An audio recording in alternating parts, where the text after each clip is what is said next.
তো গাইস বাড়ির বাচ্চারা কিন্তু সহজে শাক খেতে চায় না, যখন না শাক খেতে চাইবে তো এই টাইপের রেসিপি ট্রাই করবে। তো প্রথমে আটা নিয়েছি, হলুদ গুঁড়ো দিলাম, কালা জিরে, তার সঙ্গে মৌরি গোটা গোটা, জিরে গোটা গোটা, সমস্ত মশলাগুলোই গোটা গোটা দিলাম।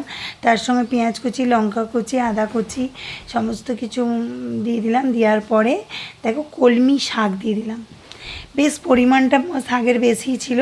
আর সর্ষে তেলটা ফ্রাইং প্যানে গরম করতে দিলাম। এখানে দেখো ভালো করে মেখে নিচ্ছি, কারণ ভালো করে মেখে ভালো করে ওটাকে মিক্স করতে হবে।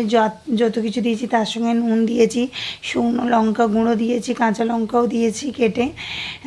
তো যাই হোক, এবার এটা আমার রেডি হয়ে গেছে। একটু শাকটা কম পড়েছিল তাই দিয়ে দিলাম আর একটু। দেওয়ার পর এবার তেলটা এদিকে গরম হয়ে গিয়েছে। তো দেখো তেলেতে এটা কিভাবে দিতে হচ্ছে। তো এটা আমার মোটামুটি দেয়া হয়ে গেল, 5টা করে একটা কড়াই ধরেছে। তো এবার এদিক ওদিক করে ভেজে নিলাম। তো অনেকগুলোই হয়েছে, এই যে কীরকম দেখতে হয়েছে দেখো, কিন্তু খেতে অসাধারণ ছিল।